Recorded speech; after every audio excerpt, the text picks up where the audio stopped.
Hello friends, beauties bake and cook চ্যানেলে আপনাদের সবাইকে স্বাগত জানাই। আজকে একটা 2 টিয়ার ডল কেক আপনাদের সঙ্গে শেয়ার করব। কেকটা ছিল আমার 1.5 পাউন্ডের। আমি নিচের যে টিয়ারটা বানিয়েছিলাম সেটা 1 পাউন্ডের, আর এটা হচ্ছে উপরের টিয়ার, এটা 1/2 পাউন্ডের। আমি এটাই আপনাদেরকে ক্রামকোট করে দেখাচ্ছি। আমি নিচেরটা দেখালাম না, মানে নিচের টিয়ারটা আমি ফাইনালাইজিং করে রেখে দিয়েছি, আর এটা উপরের টিয়ারটা আমি 3টে লেয়ারে কেটে ক্রামকোট করে ফ্রিজে রেখেছিলাম প্রায় 10-15 মিনিট। তারপরে এর উপরে ফাইনালাইজিং করছি। প্রথমে সাদা ক্রিম দিয়ে কোটিংটা করে নিচ্ছি, একটা স্ক্র্যাপার দিয়ে সাইডগুলো সমান করে নিচ্ছি। স্ক্র্যাপার দিয়ে কাজগুলো করলে খুব তাড়াতাড়ি হয়ে যায়, অতটা আর খাটতে লাগে না। আর বিশেষ করে পাইপিং ব্যাগ দিয়ে করলে তো আরও তাড়াতাড়ি হয়ে যায়। বিশেষ করে যারা নতুন তাদের জন্য আমি কথাটা বলছি। এই আইসিংয়ের সময় একটু টাইম নিয়ে ধীরে সুস্থে করতে হয়, মানে যতটা আপনার ফিনিশিংটা ভালো হবে ততটা দেখতে ভালো লাগবে। আচ্ছা, নিচে যে অংশটা আমার একটু উবড়ো খেবড়ো ছিল সেটা আমি আবার সমান করে নিলাম ক্রিম দিয়ে।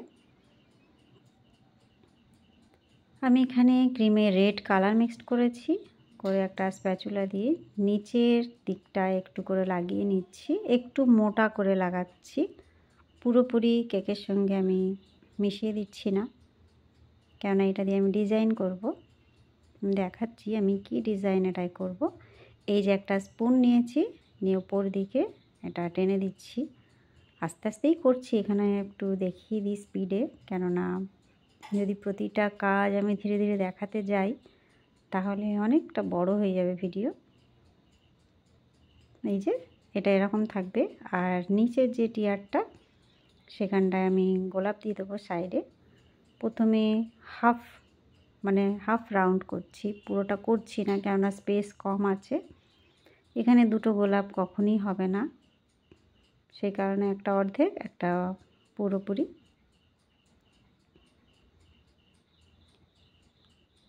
রেড কালারটা খুব বেশি আমি এখানে ক্রিমের সঙ্গে মিক্সড করিনি, কেননা প্রপার রেড কালার আনতে গেলে অনেকটা কালার ইউজ করতে হয়। আর অনেক ক্ষেত্রে এইসব মানে যতটা আপনি কালার ইউজ করবেন অনেক সময় হাতে মুখে লেগে যাওয়ার সম্ভাবনাটা বেশি থেকে যায়, যতই দামি কোম্পানির কালার হোক না কেন। সেই জন্য যতটা কম পারা যায় কালার কম ইউজ করাই ভালো। এই যে আমি পুরোটা রাউন্ড করে ফুলগুলো বানিয়ে নিচ্ছি। দেখুন, এখানটায় 2টো করতে গেলে আমার হতো না, তাহলে আমাকে ছোট নজল ইউজ করতে হতো। আর এটা 1M নজল দিয়ে আমি কাজটা করলাম, আর একটা ছোট্ট স্টার নজল দিয়ে মাঝখানে সাদা সাদা করে ডট দিচ্ছি, মানে ছোট্ট ছোট্ট করে ফুল এগুলো।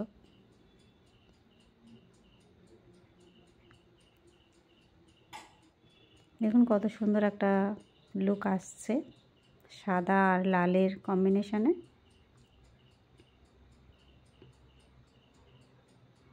ব্যাস, এই যে উপরের টিয়ারটা একটা প্যালেট নাইফ দিয়ে নিচে ধরেছি, আর উপরে একটা মোটা স্ট্র মানে ডাবল, সেটা দিয়ে ধরে তুলে নিলাম। আর ডাবলটা আমি ভেতর দিকে প্রেস করে দিয়েছি, কেননা কেকটা নিয়ে যাওয়ার সময় যেন উপরের টিয়ারটা না সরে যায়, সেই কারণে এটা দেওয়া। আর আমি যেহেতু এখানে ডলটা বসাবো সেই জন্য একটু বেস তৈরি করে নিচ্ছি, ড্রেসটা যেন দেখতে ভালো লাগে, সেই কারণে। পুরোপুরি ফ্ল্যাট জায়গায় আমি পছন্দ করি না করতে আর কি, মানে ড্রেসটা যেন প্রপার হয়ে ওঠে না, আমার ভালো লাগে না অ্যাকচুয়ালি। আচ্ছা, এখানে আমি নূর আর 11 নজেল দিয়ে ড্রেসটা বানিয়ে নিচ্ছি। কেন জানি না প্রত্যেকটা কাস্টমার, আমি যখনই ডল কেকের ছবি পাঠাই প্রত্যেকে মানে এই ধরনের ড্রেস সেইগুলোই চুজ করেন আর কি, যার জন্য অন্য একটু ডিজাইন যে আমি ট্রাই করব সেটা আর হয়ে ওঠে না। তবুও একটু আমি আলাদা করার চিন্তা করি সব সময়, সেইগুলোই আপনাদের সঙ্গে শেয়ার করি, কেননা একই জিনিস বারবার আপনাদের সঙ্গে শেয়ার করলে আপনারাও বিরক্ত হয়ে যাবেন। সবসময় একটু কিছু আলাদা আমার কেকের ডিজাইনের মধ্যে থাকে। এই যে পুরোপুরি ড্রেসটা করে নিয়েছি, আর উপরে ডলের গায়ের ড্রেসটা আমি সাদা ক্রিম দিয়ে করছি। পাইপিং ব্যাগে ক্রিমটা ভরে নিয়ে এরকম লম্বা লম্বা করে টেনে দিচ্ছি।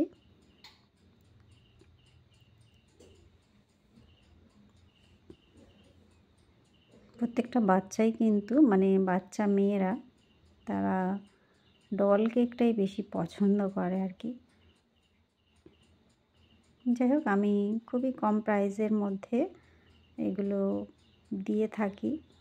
আমার ওইটা মনে হয় না যে এতটা খাটছি, পয়সা কম হয়ে যাচ্ছে, সেরকম চিন্তা ভাবনা আমি করি না। বাচ্চারা কিসে খুশি হবে সেটাও দেখি আমি। এই যে ড্রেসটা করে ফেলেছি, কানে দুল, গলায় হার আর চুড়ি এগুলো একটু করে দিলাম। এগুলো দেখলেও বাচ্চাগুলো ভীষণ খুশি হয়ে যায়। এবার এটাকে আস্তে আস্তে ধরে এরপর বসিয়ে দিচ্ছি। ব্যাস, এবারে দুটো গোলাপ বানাবো আমি।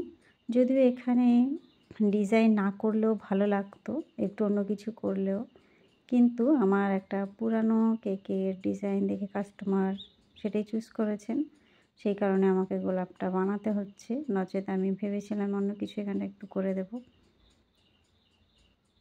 এখানে দুটো গোলাপ আমি বসিয়ে দেব। সেম নজেল দিয়েই করছি আমি, ছোট সাইজের রোজ নজেল আর কি। এগুলো পাপড়ি একটু বেশি করে করতে হয়, তবে রোজগুলো দেখতে ভীষণ ভালো লাগে।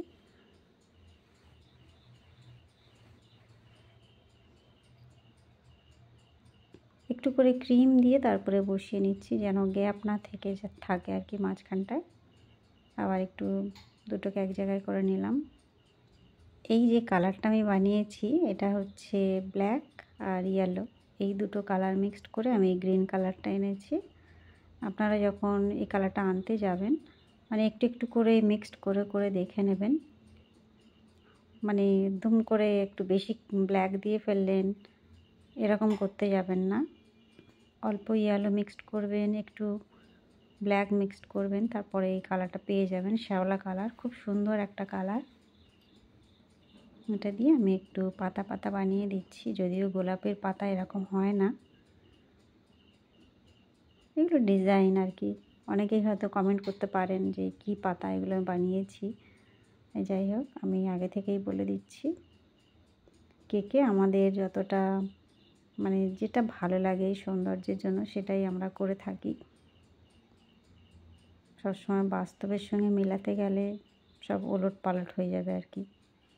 এখানে নামটা লিখে নিচ্ছি চকলেট গানাশ দিয়ে।